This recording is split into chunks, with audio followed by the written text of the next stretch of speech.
Hi guys, JP here. Today, let's talk about ano ba yung mga investing starter pack for millennials.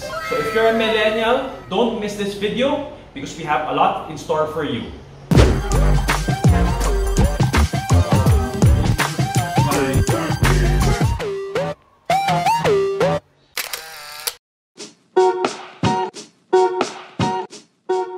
Hey guys, if you are new to this channel, please support us by subscribing and hitting that bell button, no?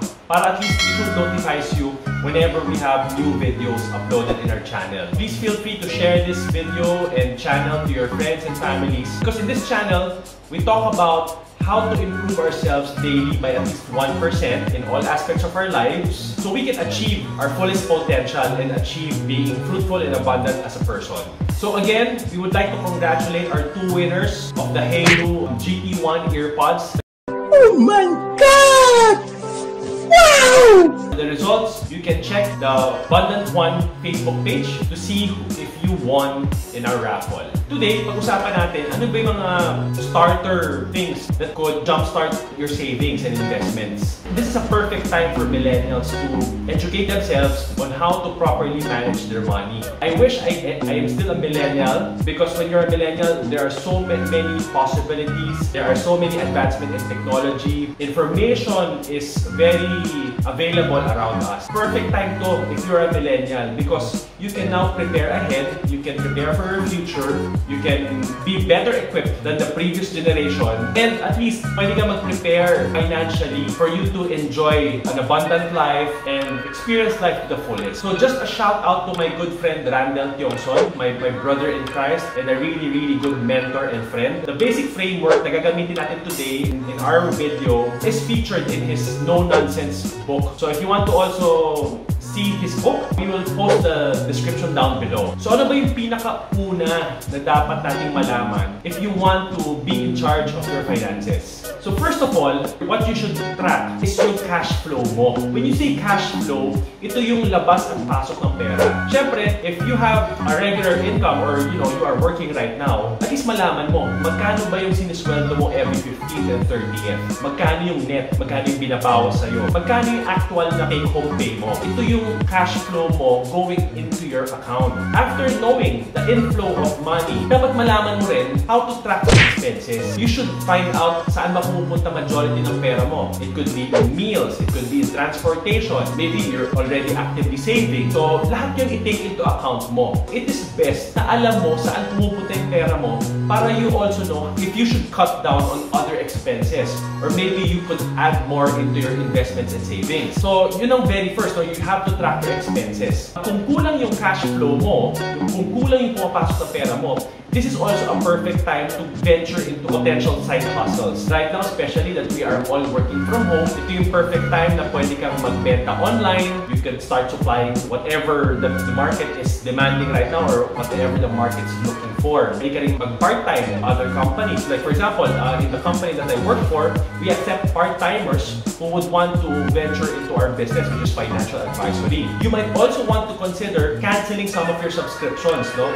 Kahit ngayon kasi, syempre sa bahay tayo, we are subscribing to video streaming or music streaming. Minsan, spur of the moment na tayo napapasubscribe. And hindi natin napapansin na yung monthly ng pinagsasubscribe natin is actually piling up over time. Hindi mo alam na, for example, in Netflix, we are paying like 500 pesos for a family plan. If i-multiply mo yun by 12 months, that's 6,000 pesos. Ang tanong doon, kailangan mo ba talaga ng family subscription plan? Or baka pwede ka mag-settle for the starter plan? So yung mga additional savings na yun or small expenses that you could take out away from your budget could mean a lot of savings in the end. What you could also do is to plan your meals or to plan your purchases. For those who are reporting for work, going to their offices, you could cook your own meals at home, di ba?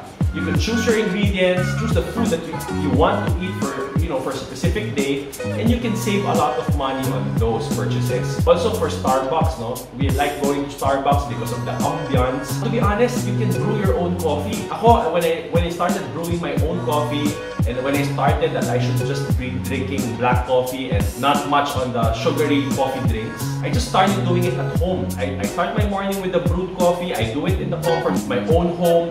And I even get to bring another brewing machine sa office ko, di ba? So anytime I want coffee, I can just brew it on my desk and I can have coffee instantly. So instead of you walking all the way to Starbucks and spending money, unnecessary spending, just do it from the comfort of your own place or of your own cubicle. The next step for you to jumpstart your finances is to get out of debt. I made a big mistake when I was in my early to mid-20s.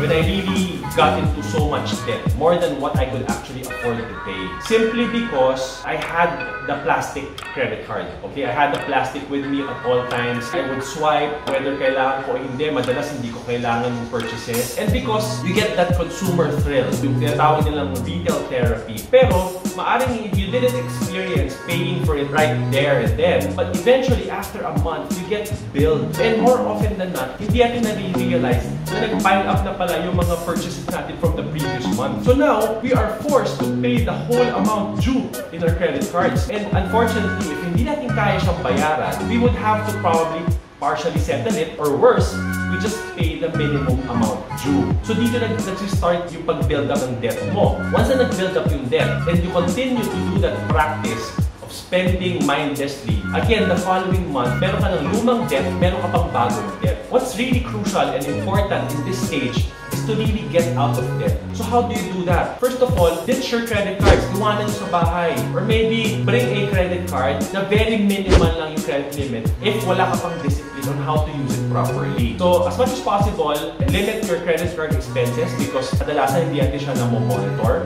Second is if you can afford to pay in cash, just pay in cash, okay? At least you can only spend what's available to you, what's available in your bank account. Especially right now, we can do GCash accounts. So if you want, load enough money that you will probably use for that day and limit your spending to that amount only. In terms of also getting out of debt, you can also come up with a repayment plan. Repayment plan is how you try to slowly but surely eliminate debt eventually. Siguro pwede mong planuhin na, oh, sige, in 2-3 months or kung talagang sobrang laki ng debt mo, in 1 year, I will be totally debt-free.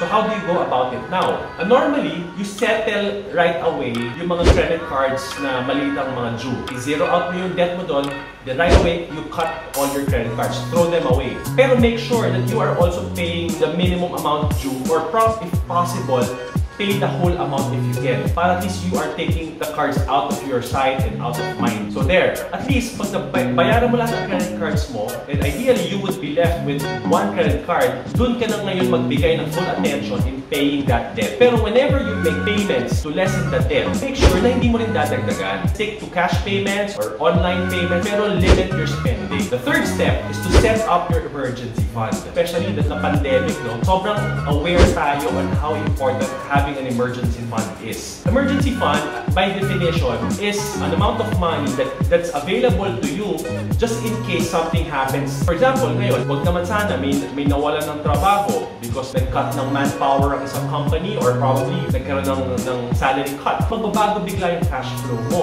Ang maganda nun is if you have emergency fund, meron kang enough leeway to get you by with the same amount of expenses and pwede ka mag-adjust. Hindi yung parang biglang drastic na inubos mo yung sweldo mo last month, then biglang ngayon, nagkaroon ka ng salary cut, but your expenses is the same, di ba? So doon pa lang meron ka na kagad discrepancy. That's why people get into debt right away. But pero kung meron kang emergency fund, it gives you a little bit of leeway on how to properly adjust your expenses. The very basic approach in setting up an emergency fund is dapat meron ka equivalent to about 3 to 6 months of your monthly expenses. Better if you have 3 to 6 months worth of your income. Para at least whatever happens, for example, worst case, ma-retrench ka, matanggal ka sa trabaho because your company cut their manpower, you have about 3 to 6 months leeway to look for another job or to look for other means of income nang hindi drastic ang effect sa'yo. The fourth step when you are starting out in your financial journey is to prepare yourself for life's risks. How do we prepare for life's risks? Right now in our business, we have identified two major life risks, which is untimely demise and critical illness. Unfortunately, ito yung mga bagay na hindi natin kayang i-predict when siya mangyayari, and if it happens, how drastic would it be? I'm sure wala namang tao na nagsabi na, oh, on this date, I will depart the earth, or on this date, I will get sick with this illness. Diba? Wala namang ganon. So the best way for you to protect yourself is to get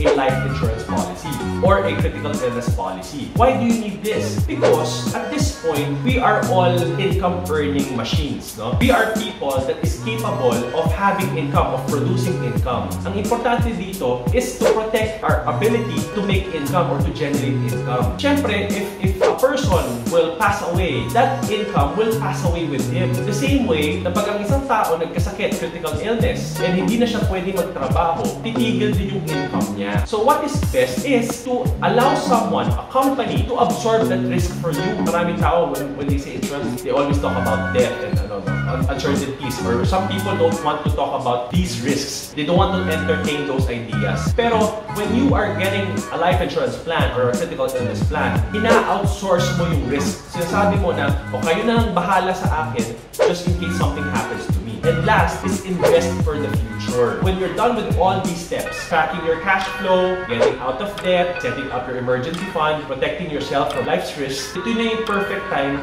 for you to invest for your future. Siyempre, you are a millennial. You have so much years ahead of you. You probably have what, from 25 to 40 years ahead of you in preparing for milestones in life. It could be traveling abroad, preparing for your retirement as early as now. It could be preparing when you start a family, when you start having kids.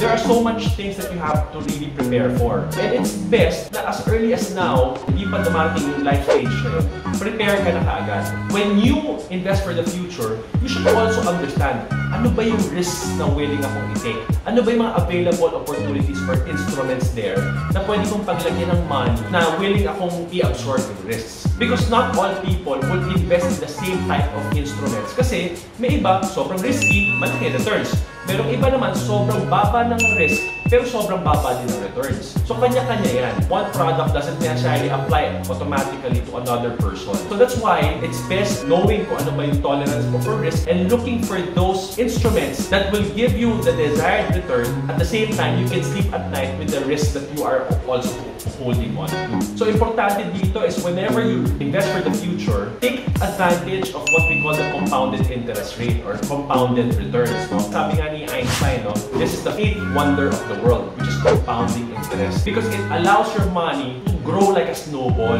Also, it would be nice to create your own financial goals. Like I've said, marami tayong financial goals. It could be something short-term like traveling, or mid-term like starting a family, getting married, buying your first car, buying your first home or condo, and long-term goals like preparing for your future, setting up a very comfortable retirement after working. So create it, write it down, para at least it gives you the chance to picture all these goals in your head and maybe put a number into it. So alam mo rin kung magkano quantified yung mga goals na ma-achieve. At least you can also match it with your investment plan. So makikita mo how you can calibrate your investments to achieve your financial goals. So again, thank you for watching and listening to our video. Again, if you are new to this channel, please hit that subscribe button and hit that bell button also. For our other viewers, we ask you to help us out in liking and subscribing to our channel para you also get notified of our upcoming videos. This is one way of YouTube's algorithm of seeing ano ba yung mga ways of improving our videos. So again, thank you for visiting our channel and viewing our video, and we will see you in our next week's video. Again, this is JP. Thank you for visiting 1%.